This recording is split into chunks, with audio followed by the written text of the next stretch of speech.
With a Fox News alert, overnight, Israel launching sweeping strikes against Iran, targeting its nuclear facilities, military sites, and top commanders. Several Iranian military leaders and nuclear scientists believed to be dead, and right now, Israel is beginning to intercept drones sent from Iran in retaliation. But Israel says this is just the beginning of their operation. Israel will never allow those who call for our annihilation to develop the means to achieve that goal. Tonight, Israel backs those words with action. You are watching a special 4 a.m. edition of Fox and Friends First on this Friday morning. I'm Carly Shimkin. During Ramadan at that.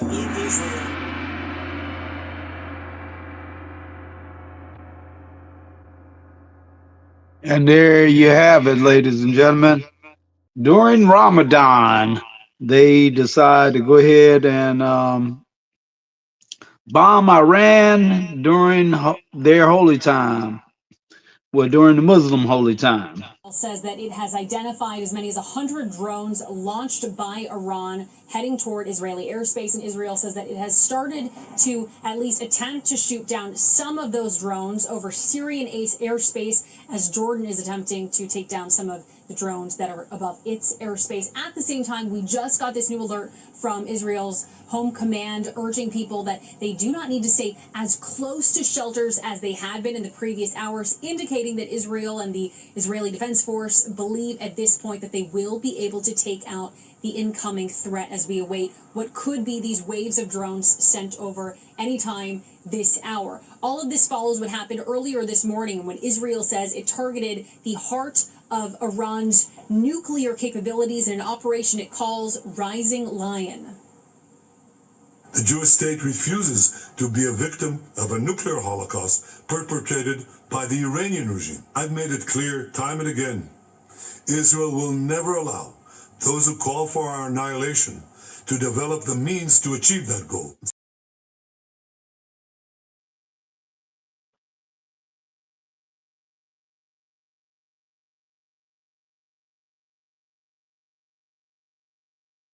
There you have it. They are on it. Hi, Carly and Todd. Israel says that it has identified as many as 100 drones launched by Iran heading toward Israeli airspace, and Israel says that it has started to at least attempt to shoot down some of those drones over Syrian airspace, as Jordan is attempting to take down 100 drones that are above its airspace. Oh, no. At the same time, we just got Some this of them alert gonna get from through. Israel's home command urging people that they do not need to stay as close to shelters as they had been in the previous hours, indicating that Israel and the Israeli Defense Force believe at this point that they will be able to take out the incoming threat as we await what could be these waves of drones sent over anytime this hour. All of this follows what happened earlier this morning when Israel says it targeted the heart of Iran's nuclear capabilities in an operation it calls Rising Lion. They would want to use lion. Everybody want to use lion. To be a victim of a nuclear holocaust perpetrated by the Iranian regime. I've made it clear time and again, Israel will never allow those who call for our annihilation to develop the means to achieve that goal. When someone comes to kill you, rise and act first. This is exactly what Israel has done today. We have risen like lions to defend ourselves. Israel says it used more than 200 fighter jets to hit over 100 targets across Iran. In Iran, multiple explosions were heard near the Natanz nuclear power facility. There are reports this morning that that center has been completely destroyed, although the International Atomic Energy Agency says that there has been no increase in the radiation levels at that facility. Fires broke out across Iran. Iranian state media today say that 3 military commanders in the Iranian regime were killed. 6 nuclear scientists were also killed. And Washington quickly responding. U.S. Secretary of State Marco Rubio saying, quote, "We are not involved in strikes against Iran, and our top priority is protecting American forces in the region." And President Trump also telling our Brett Baer, quote, "Iran cannot have a nuclear bomb, and we are hoping to get back to the negotiation table. We will see. There are several people in leadership that will not be coming back." It was around 3 a.m. this morning when sirens blared across Israel, waking up millions of people, telling them to get into shelters as quickly as possible. The defense minister quickly declared a special state of emergency after this elaborate strike again, anticipating that there would be this Iranian attack. The IDF is also mobilizing thousands of troops as well as reservists because of this incoming strike that we are expecting. But there is, of course, that caution that we are hearing from Home Front Command that people can stay a little bit further away from shelters, not gathering in any public places. It is the weekend. Normally, we would see this area, Carly and Todd, packed with people. No one is here except for people who have been going out to get groceries and stock up on water. Carly, Todd. Yeah, getting all the essentials. And Alex, it is welcome news that you just reported that Israel does think that they can take out those 100 drones that Iran launched towards Israel so that people can potentially move about more freely than what they may have previously expected today. But the Israeli people, Alex, as you know, they've been through so much. This war in Gaza now over 600 days old. So now that you're on the ground in Israel, what can you tell us about how this strike is being received by the Israeli people? Well, this came as quite a shock. Of course, people who have lived here, people who are from here, they are used to going to the shelters. They are used to hearing the sounds of sirens, getting those alerts that we receive on our phones, telling us exactly what is happening and who is launching a strike, whether that is coming from Hamas, if it was Hezbollah previously before the ceasefire up in the north, or the Houthis in Yemen. When people went to the shelters this morning, it wasn't until later that they received the notification from the government that this was, in fact, in anticipation of an Iranian response after their preemptive strike. So there is a level of exhaustion that people are feeling after being at war for so long and now seeing something potentially escalate. There's also the feeling at the same time among Israelis that they believe that this needed to happen to prevent Iran from developing their nuclear capabilities even further. Of course, this also comes at the same time as we were expecting to see more negotiations take place. Of course, those will not be taking place in the same way. There had been hopes that they would. Diplomatically, of course, we expect to see more conversations to try to bring people back to the negotiation table and bring down the temperature here in the Middle East. Israel wouldn't have attacked if they didn't feel like the time is now, and that is why we are seeing the events unfolding as we did overnight. Alex Hogan live for us in Tel Aviv. Alex, thank you. Thanks. Let's bring in Fox News contributor and former CIA station chief, Dan Hoffman. Dan, it appears that the intel that went into planning this seems to be on par with those pager strikes. In other words, very targeted, very specific. A lot of work went into it prior to the ultimate strikes. What are you hearing from your sources in the intel community as to how Israel pulled this off?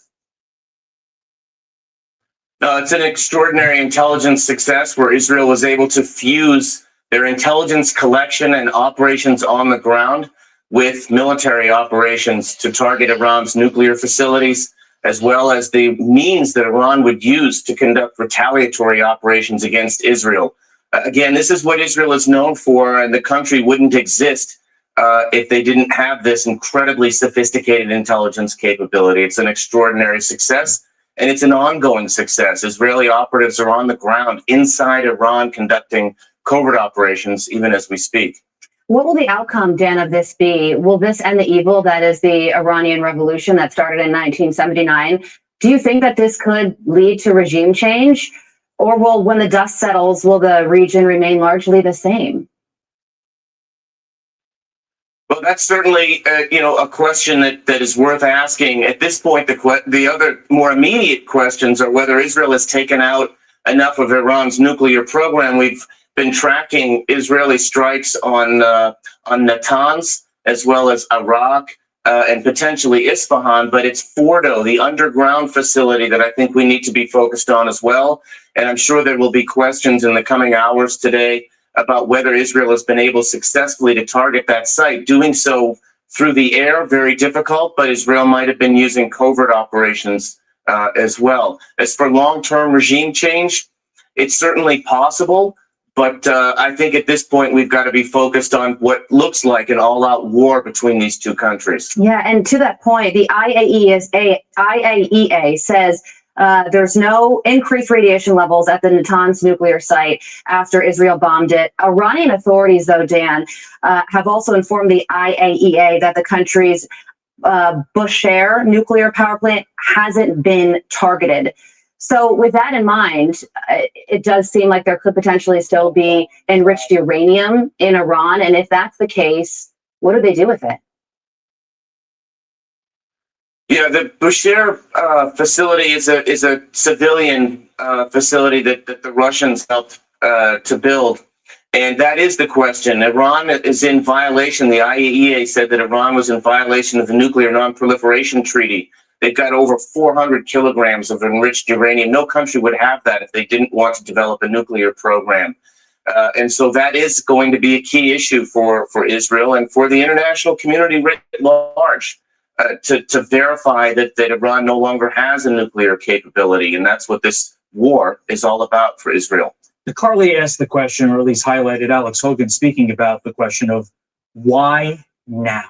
We've been talking about Iran potentially weaponizing a nuclear weapon for years now. And based upon your sources in the intel community, because I know you're still really tapped into these folks, was the worry, or can you presume that the worry was from Israel that Iran did get really close or acquired that capability to arm a nuclear weapon that could bring massive death and destruction to Israel?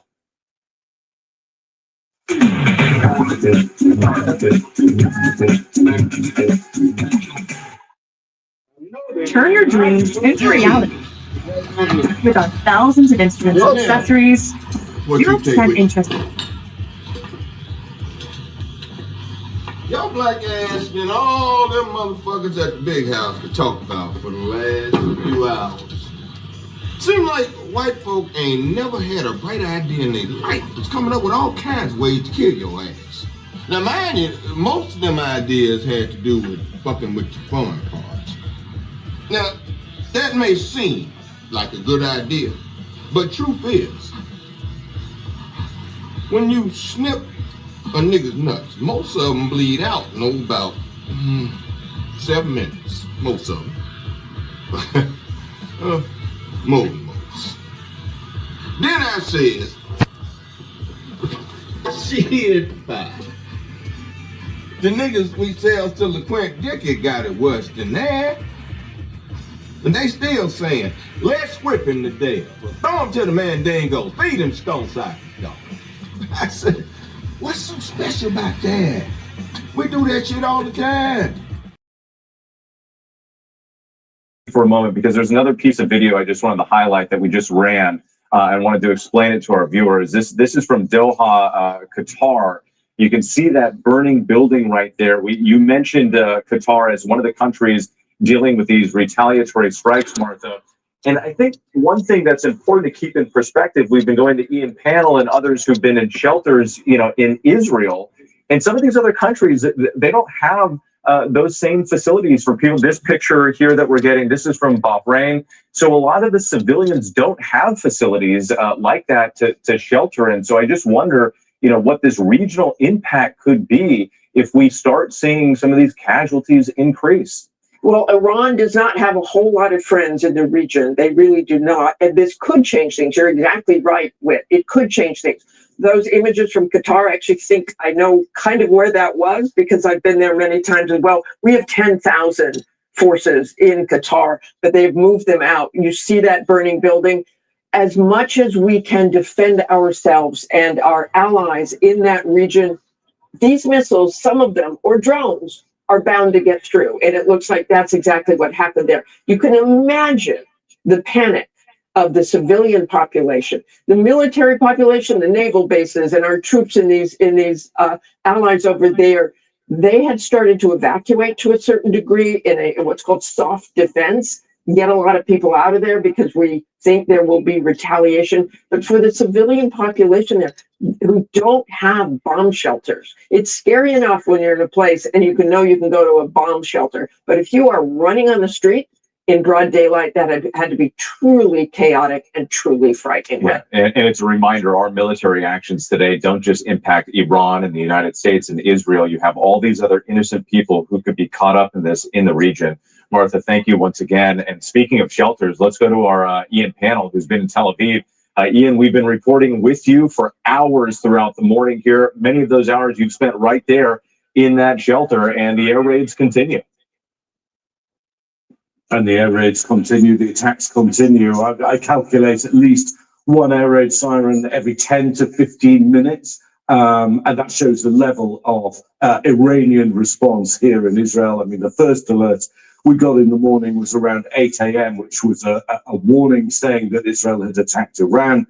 Expect retaliation in the form of missiles and drones. And just to pick up on what you were discussing there with Martha, you know, here in Israel, they've got an incredibly sophisticated, not just air defense system, multiple layers of air defense to deal with different kinds of projectiles, from ballistic missiles down to drones. But you also have this very advanced phone technology. Everyone in the country is able to see where the warnings are being issued, when the all clear is being given, where your nearest air raid shelter is. As you say, those kind of protections certainly don't exist across Gulf allied nations. And in Iran, they're in an information vacuum in many senses. The regime has cut off the internet. So their ability to talk to each other, their ability to get information from the outside world is now severely restricted. And it must be absolutely terrifying for the civilians there. You see, if you can hear that noise, just bear with me, I want to show you this. So you can see this is an alert coming up. It's in Arabic and Hebrew. You can hear, so first of all, you get that tone, and that's basically telling you that there's been a launch in Iran. And then something like 5 to 10 minutes later, you will then hear the air raid siren for the particular area in the country where those missiles are likely aimed for. You know, I was here in June last year. Iran fired something in the region of about 1,000 missiles. Eventually, some of them did get through, and some of them caused devastation on the ground, especially when they hit high-rise apartment buildings. Again, we've seen some of those images from the Gulf countries, some of those drone strikes which are hitting residential buildings. This is the kind of thing we've been reporting on in Ukraine every single night. Ukraine is getting the sum total of what is being thrown out from Iran today. But I think there's a sense here that this is going to go on for a long while. We've got some more information from the Israeli Air Force about the operation that was launched this morning, saying it's the largest ever air operation by the Israeli Air Force, involving 200 fighter jets. That's just 200 from the Israeli side. Obviously, the American side will probably have had a larger contingent. We don't know yet how they divided who was going after what targets. We're also told that the Israelis have launched another wave of attacks now. And I think we should be prepared that this isn't going to be over with quickly, and we're going to keep getting reports of more attacks inside Iran, more retaliation. And key, I think, for military commanders will be going after the command and control systems of the Iranians and going after their launch systems. This phrase is often used, you try and get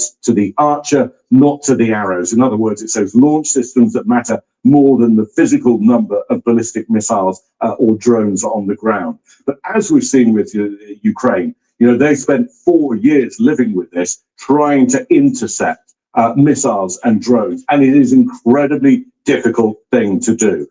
Protecting U.S. bases, U.S. facilities is one thing, but protecting an entire civilian population across the Middle East, that's very difficult. Yeah, and Ian, as you noted there, the hundreds of aircraft, Israeli aircraft, we know that Americans have the 2 aircraft carriers, 30,000+ troops in the region, and also hundreds of aircraft as well that were part of this operation. And the scale of these strikes just beginning to come into focus. We still have a lot to learn today.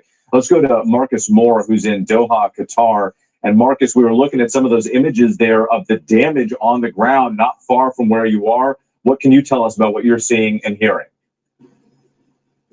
Well, it has truly been a very tense day for so many people here in Doha who have found themselves essentially in the crosshairs of Iran's retaliation. And throughout the day today, we have heard the sounds of loud booms echoing throughout the city. And this has been going on for the entire day. And so this is something that people are enduring. And we have heard from Qatari officials who have condemned the Iranian retaliation. And they have been calling for calm with and have been calling for diplomacy. As you know, Qatar has been one of the key mediators in the region here in the midst of this crisis that has unfolded, and they put out a new statement condemning this again. Certainly, as Ian was pointing out, that there is the feeling or the belief that this could go on for several days. And what we saw today in terms of the response were the emergency alert messages that were going out to cell phones across the city here, and the alert messages telling people to shelter in place and to stay in their buildings and not to go out if they don't have to. And it is Ramadan, and so the streets were already fairly empty. But then you combine that with this volatile situation that's continuing to unfold and all of the uncertainty, it does give you a sense of really what the mindset is for people here at the airport. We know that the airspace was closed not only here in Qatar, but also in several other countries in the region. People at the airport, producer was speaking to them, they were upset about this. So there is some frustration, particularly over concerns that this could spiral even more out of control. All right, Marcus Moore for us. Once again, we appreciate it. And of course, the idea of these strikes happening on Ramadan also having a psychological impact across the region. Let's bring in retired Colonel Steve Ganyard, former Deputy Assistant Secretary of State. And Steve, one question that's increasingly being raised here is that moment of desperation coming closer and closer for the Iranian regime as we get reports that the U.S. targeted its leadership, the president, the Ayatollah. If there is a decapitation of the Iranian leadership, what does that mean for this conflict? Yeah, decapitation is sort of a relative term. So, as Doug noted earlier, taking out the Ayatollah Khamenei does not mean it's the end of the regime. The IRGC controls the country, and that's a broad network of folks who have a vested interest in not being held accountable for their crimes, particularly against their fellow citizens. But I've been monitoring the social media video coming out of the region, and I think there's a trend here that's interesting. The Iranians are getting desperate. They are now not targeting military sites. They're going directly after civilian and revenge attacks. So multiple videos, horrific videos of drones going into apartment buildings in Manama, Bahrain. It could be key. It's the same drone, and it's into a civilian area. The attack on the Palm in Dubai. And now we're seeing video that appears that they've attacked the area around the Burj Khalifa. They've hit the civilian airport in Kuwait. So this is all sort of the indications of a desperation, not knowing what to hit. It's just a reaction trying to get strike back at those countries that they believe are helping the U.S. and the Israelis.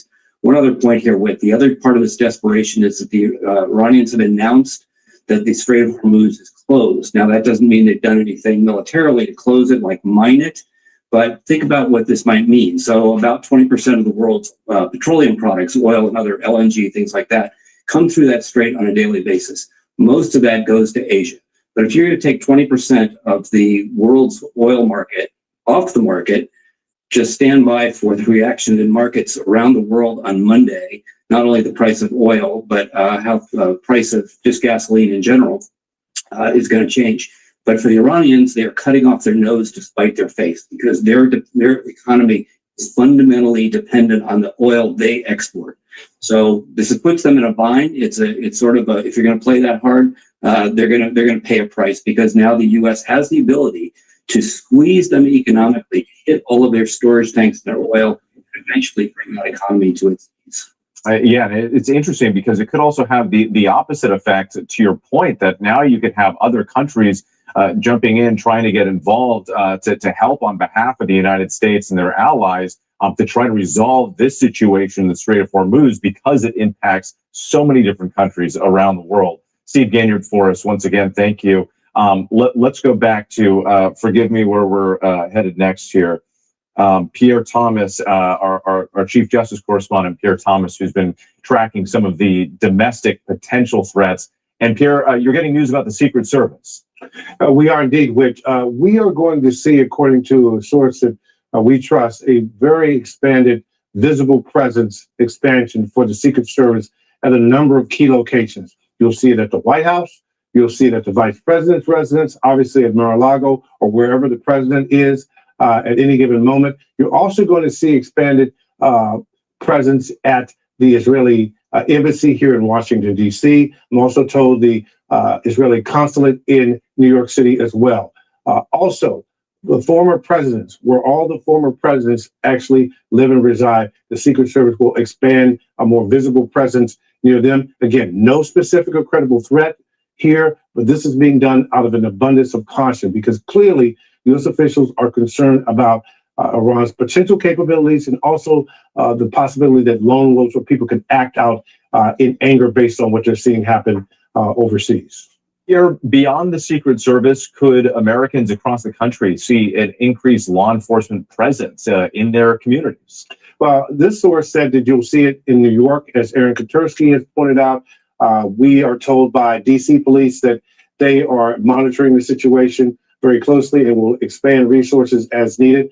I'm also being told by sources that Chicago will have an expansion in some of the visible things you see there as well. Los Angeles as well. So I think pretty much if you're a major city and you have large sort of gatherings, potentially for the Jewish community, religious communities of different sorts, and you will see law enforcement take this posture of showing force in order to be a deterrence.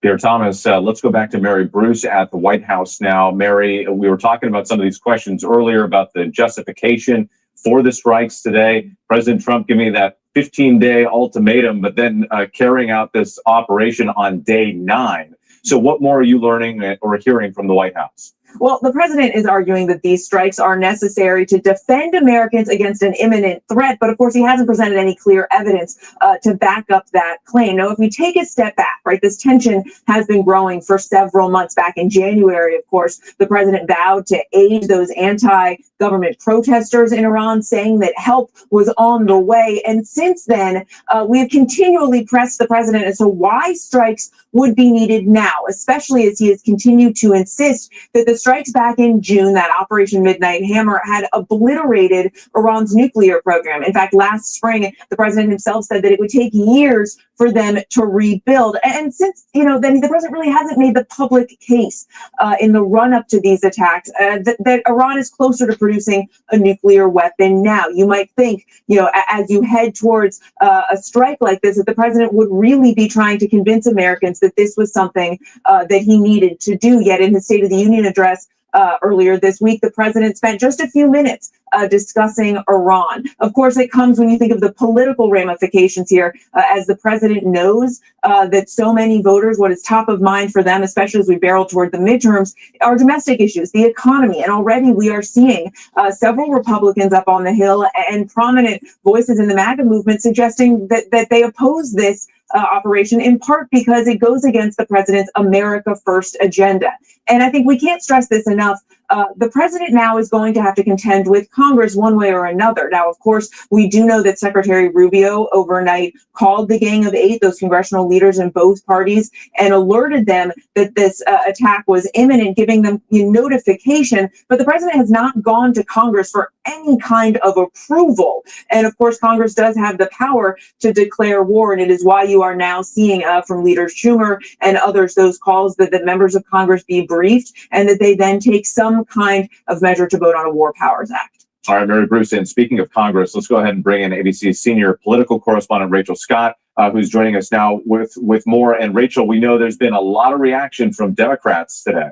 Yeah, notably from Democrats blasting the Trump administration, even as we are still monitoring the situation as it unfolds there in Iran. And they are calling now for this War Powers resolution to come to the floor in both the Senate and the House. And so what exactly would this do? Well, the goal of this would be then to curb the president's ability to carry out military action going forward without getting authorization from Congress first. Look, this is a different strategy here that the Trump administration has taken from previous strikes. They did, in fact, notify the Gang of Eight that this was going to be happening. We heard Secretary Rubio, as you just heard from our own Mary Bruce, make those calls to top lawmakers.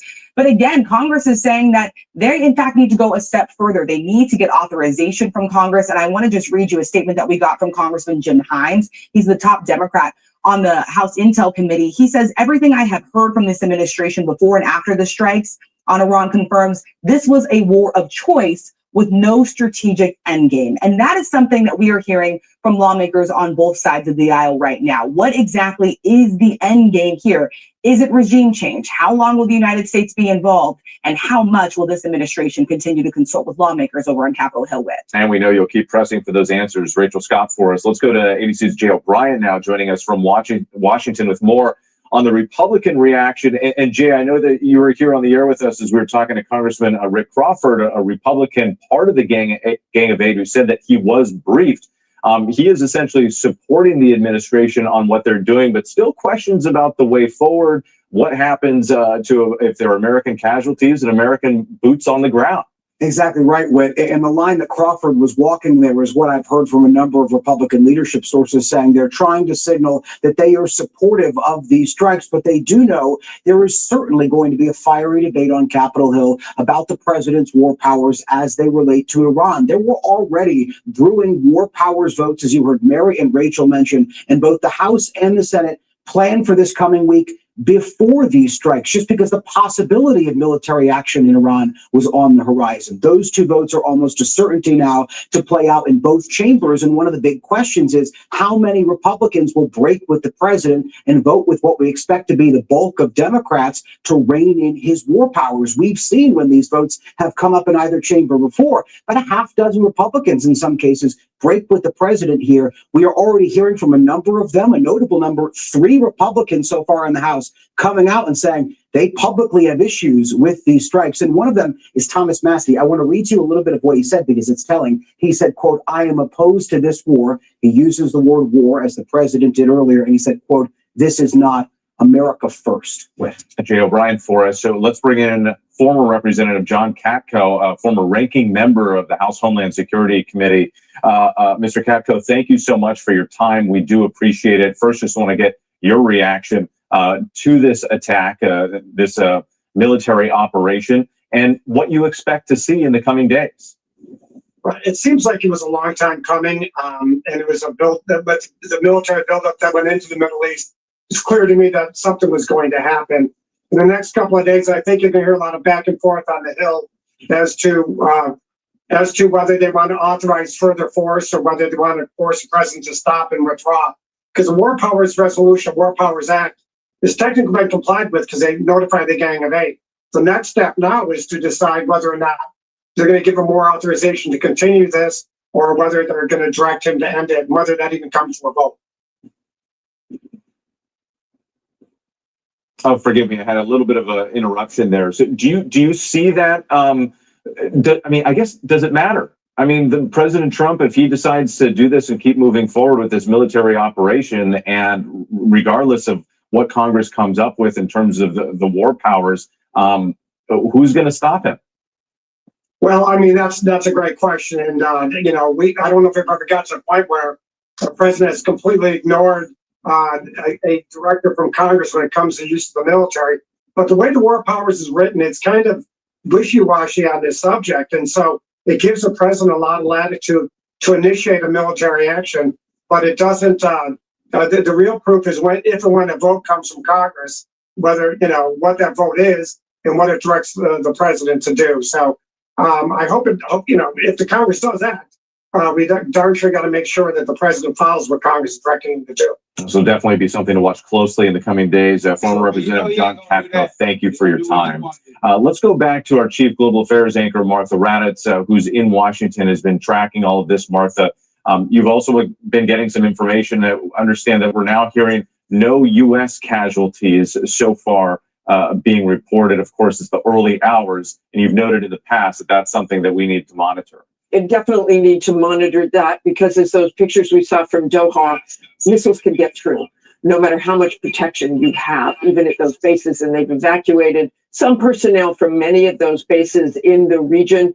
There have been no serious casualties, no serious injuries reported in any of those bases. And that is according to a U.S. official. I know I keep making this point, but sometimes you say there are no casualties and you find out later that there might be traumatic brain injury, and that's from the concussion of those missiles hitting nearby. That can definitely happen. It happened in 2020 at Al-Assad Air Base in Iraq.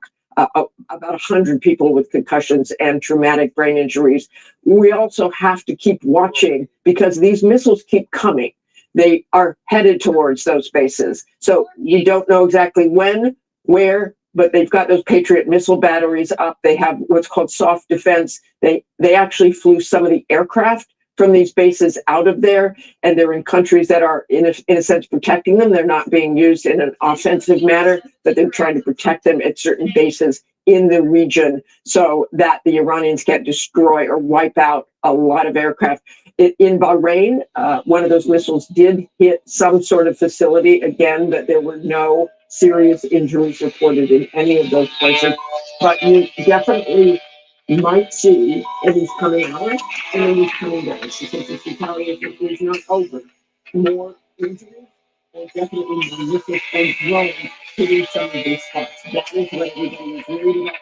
The Iranians clearly want the retaliation almost immediately. They have this plan, they know what they're going to do, and they obviously leaving economically going next and keeping an eye on them. The Israelis have exquisite intelligence. Generally, the U.S. as well. Joined together, the intelligence is probably about as good as it gets. The Israelis, as you know, have penetrated Iran so many times. Generals gathered in their masses, just like witches at black masses. Evil minds of blood destruction, sorcerer of destruction. Something the Iranians showed me a number of cars, a number of places where they've those Iranian scientists. So the Israelis have done some really remarkable operations inside Tehran. If you remember after October 7th, and this happened in 2024, the Israelis took out a Hamas leader. They had planted a bomb 2 months before that Hamas leader visited a guest house in Tehran. When they saw that he entered, they sent in a tiny drone, confirmed that it was him, and within moments, they blew him up, remote control. So these kind of operations have gone on for many, many years. It's a Hamas leader that they took out, and that was a remarkable operation. But they continue, they're clearly keeping an eye on Ayatollah Khamenei and the president of Iran. We do not know for certain the condition of them, whether they were untouched, whether they were injured. We've heard various reports, but I'm sure we'll know soon enough. And of course, if they are gone, what happens next? All right, Martha, for that really interesting insight there, too. And I want to go back to Steve Ganyard. Steve, we've been talking about some of the U.S. assets in the region. I'm just going to tick through this because I want to get your take on it. It's relatively important from what your sources and make the U.S.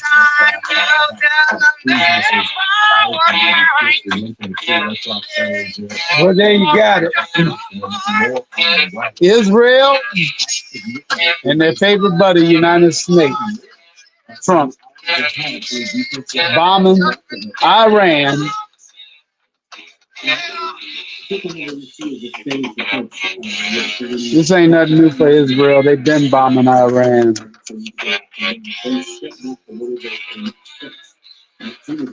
president has told the Iranian people to overthrow the regime. Now, the Iranian people are not going to go out in the streets and protest if we're bombing. So at some point, there may be like, okay, we're going to pause for a few hours here. If you want to go protest, show us that you're actually going to be serious about taking this out. But the use of the Tomahawk is pretty much SOP for U.S.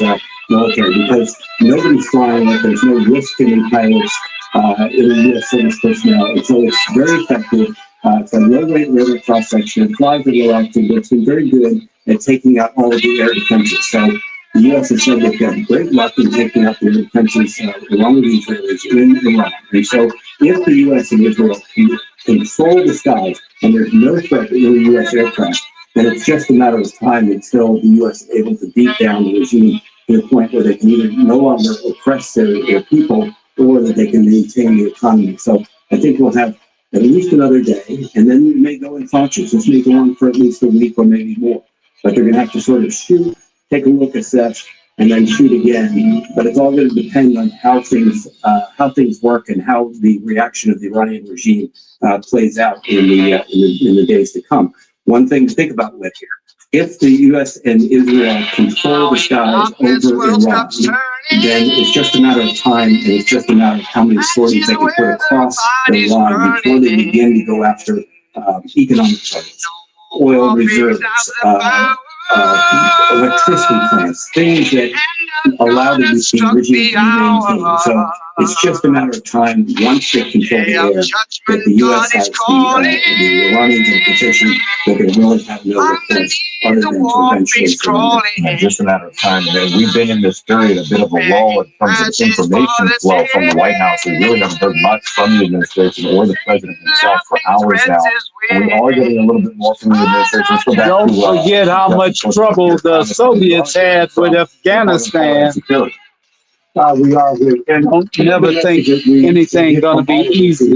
The potential that Iran could do something is something that officials are not discounting. The statement from Homeland Security Secretary Noam reads as follows, quote, "I am in direct coordination with our federal intelligence and law enforcement partners as we continue to monitor and thwart any potential threats to the homeland." So clearly, that is a possibility that they're concerned about. Again, no specific or credible threat or plot detected so far, but the possibility that there could be something is something officials are taking seriously. And Pierre, I think that's important for people here at home who are going about their Saturday here and watching this unfold.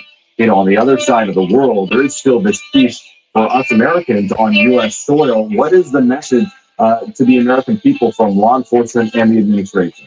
Well, I think it's pretty clear that they want Americans to go on with their daily lives, but that old phrase that we come to know since 9/11, if you see something, say something, is in full effect. But I think what you're seeing here is the knowledge that Iran has in recent years tried to target dissidents, journalists. There was even, according to Justice Department, an attempt or a plot developed to attack President Trump. There's a man on trial in New York City as we speak. In connection with that particular plot, there's great concern about cybersecurity and the potential that Iran could do some sort of cyber attack against our infrastructure. And I think the wild part here is that if it is true that the Iranian leadership is in fact being targeted, where the military is being decimated, then it's, you know, for them there is no reason for restraint, which is something my citizens said for many years that they would be reluctant to do anything overly dramatic in the United States because the retaliation from the U.S. could take out the regime and kill a lot of people. Well, if they're being targeted, what is their concern for restraint at this point? That is something the U.S. officials are factoring in. Hey, Steve Gander pointed out, too, it is at that moment of desperation for the Iranian regime, and what would they do with their backs against the wall? Here, Thomas, thanks again. Let's go back to Mary at the White House. Mary, well, y'all already know what they're going to do. Mar-a-Lago monitoring this, top military advisors, but we haven't heard from him in a while.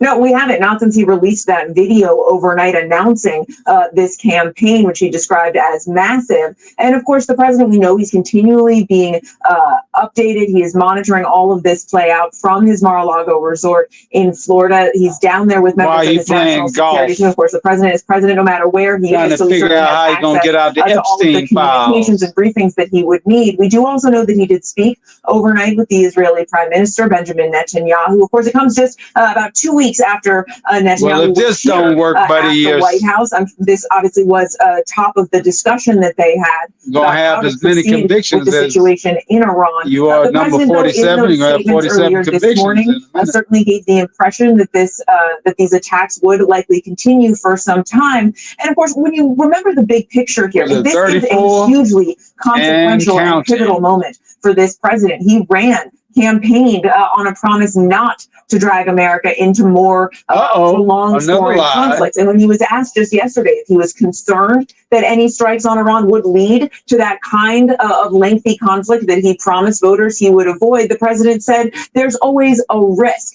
The vice president, J.D. Vance, has said there's no chance of a years-long war, but there are still very large, very sort of fundamental questions about what this looks like going forward, in addition to why why the president decided to launch these strikes now.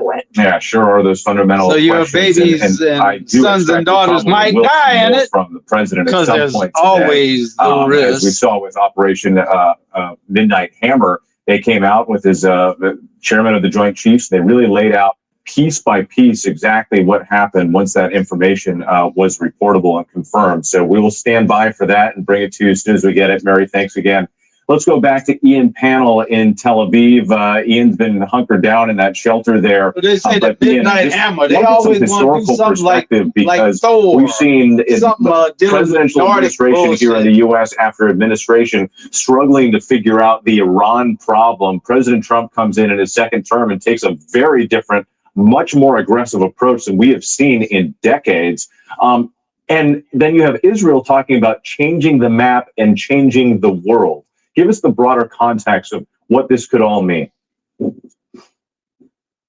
Yeah, I mean, I think it's worth stepping back at least to October the 7th, 2023, and that devastating, brutal attack by Hamas here inside Israel. And it really changed Israel's thinking that it had to deal with countries, with groups that represented an existential threat. And of course, it started with Hamas, but it ended up being operations targeting 7 different countries. We often talked about the sheer crescent. This was the so-called axis of resistance that was controlled, funded, and armed by Iran. It ran from Iran through Iraq into Syria and then into Lebanon, where Hezbollah existed. Well, we've had a war against Hezbollah in Lebanon. We were there when Hassan Nasrallah was killed, and that was a totemic moment in shaking part of that resistance.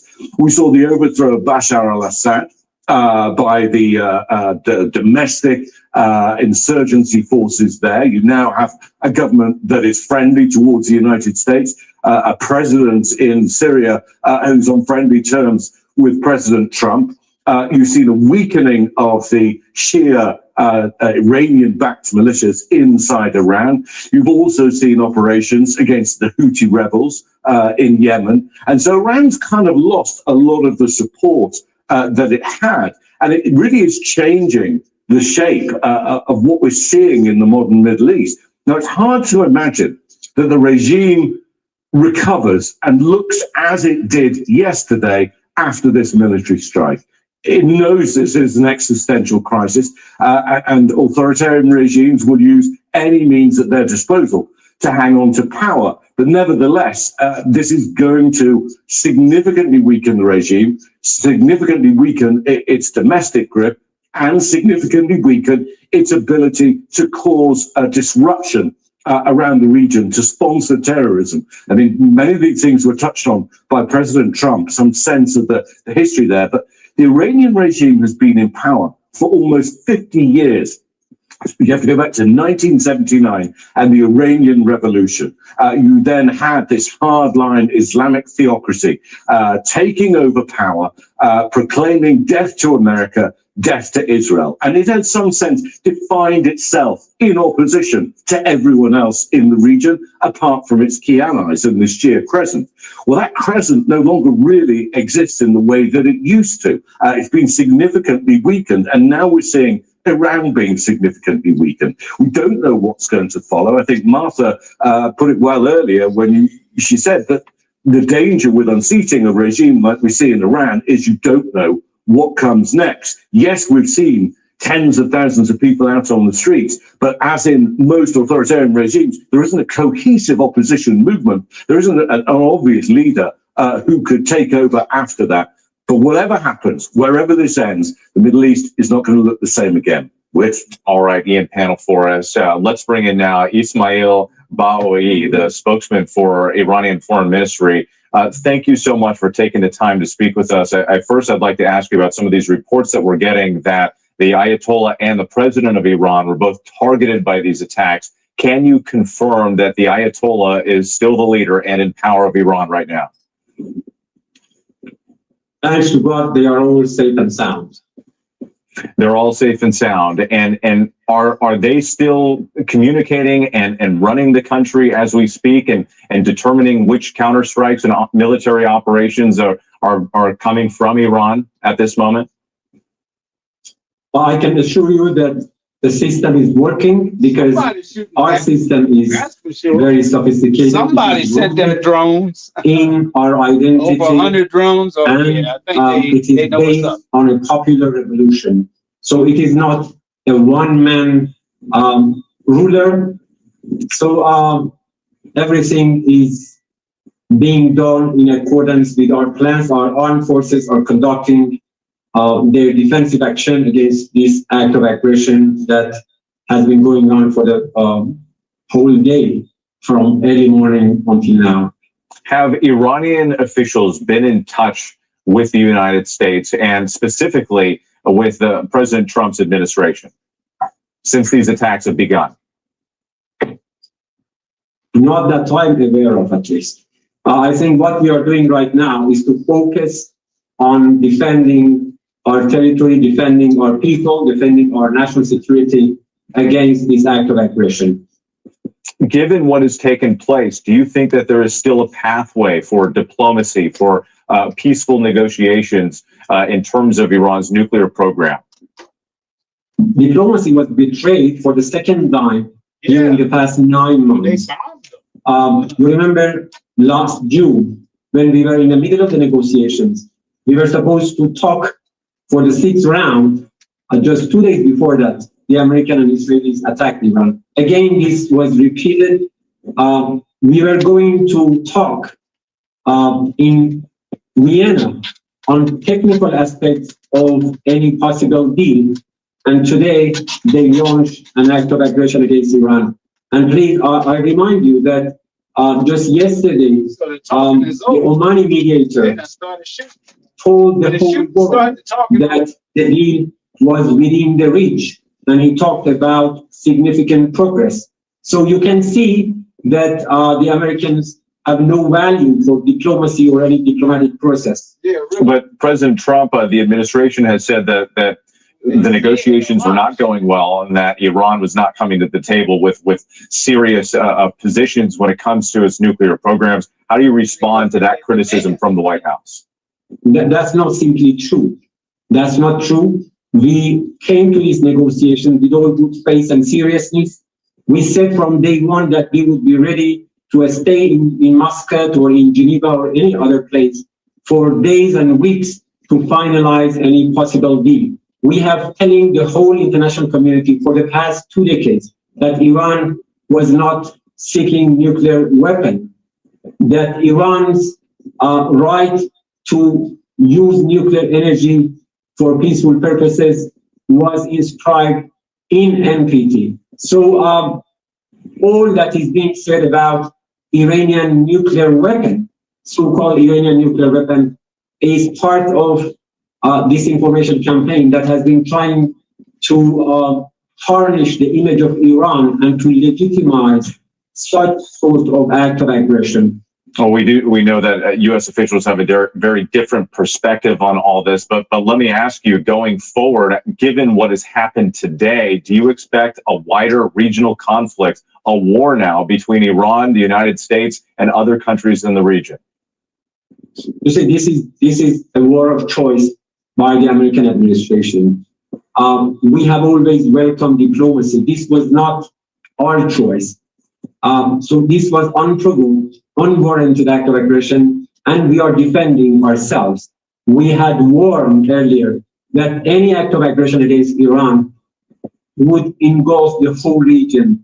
The reason is very simple, because the United States is abusing the territory of other countries to conduct military strikes, military attacks against Iran.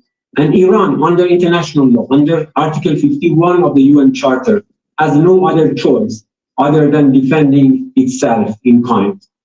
Ismail Bawi, thank you for your time with the Iranian Foreign Ministry. We appreciate you speaking with us today. Thank you.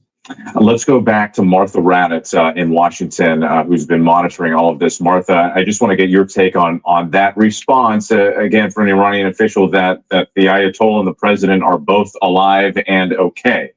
Well, we'll see about that, and hopefully they'll offer some kind of proof in the coming days. But if they are, and they are still in power, they have got to be very, very worried.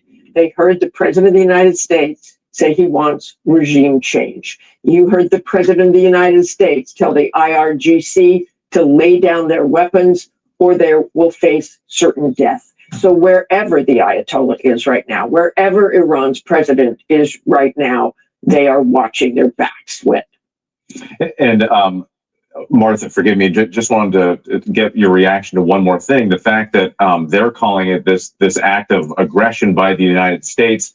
They claim they were in these negotiations to try to come up with a diplomatic resolution. I just wonder how you think that response from the Iranian government will play around the world. I think it's exactly what everybody expected them to say. In fact, the United States was the aggressor here. The president did decide to put those negotiations aside because he said they weren't going anywhere, that the negotiators were not hearing exactly what they wanted to hear. So that is two sides of the story. The United States decided to drop those negotiations at this point. Maybe they start up again. Maybe Iran has learned its lesson. Maybe this really was a strike to try to say, you better get back to that table and promise us you will not restart that nuclear program. These negotiations are difficult. You can't just say, hey, I don't want a nuclear bomb. There has to be testing. There has to be inspections. There has to be all sorts of things in any of these agreements, and they are extremely complicated. The United States clearly wasn't hearing exactly what they wanted to hear with. Yeah, and so many questions about what happens next, and even what has been damaged from these strikes today. We're still waiting to learn all of that. Martha, thank you again. And just recapping for those of you at home to get an understanding of what we know at this hour, President Trump overnight announcing major combat operations against Iran called Operation Epic Fury. This was a joint U.S. and Israeli attack said to be targeting Iranian government and military sites. Israel says 200 of its planes were involved as well. A senior Israeli official tells ABC News that the U.S. and Israel will continue to hit the Ayatollah regime until it's removed. Iran is reporting civilian casualties, including dozens at an elementary school. U.S. military officials say that they are looking into those reports. There are no reports of serious injuries for any Americans at this hour, although we heard President Trump warn of the possibility of American casualties in this war. And we also know that there have been a number of retaliatory strikes against American assets throughout the Middle East. The U.S. says it has intercepted multiple missiles targeting U.S. bases and allies. Embassies have urged Americans there to shelter in place. This is a map of some of the countries you're seeing here. Kuwait closing its airspace after a drone hit the airport. And here at home, officials in New York and Los Angeles say they are monitoring the situation closely too and enhancing patrols at sensitive locations, including houses of worship. A law enforcement source tells ABC News that the Secret Service is increasing its presence at a number of key locations, including the White House, the Vice President's residence, and Mar-a-Lago. ABC News has also learned that congressional leaders, members of the so-called Gang of Eight, were notified hours before the strikes. And we've heard from Senate Minority Leader Chuck Schumer, who was condemning the action. We've also heard condemnation from some Republicans as well. I'm Wick Johnson in New York. We're going to see how they call it, the Gang of Eight on ABC News Live. Everything got to be on some gangland. David Muir will be right back here tonight for a full wrap-up on World News Tonight. You want to be a gang boss, a mafia boss. I'm Michael Johnson, New York.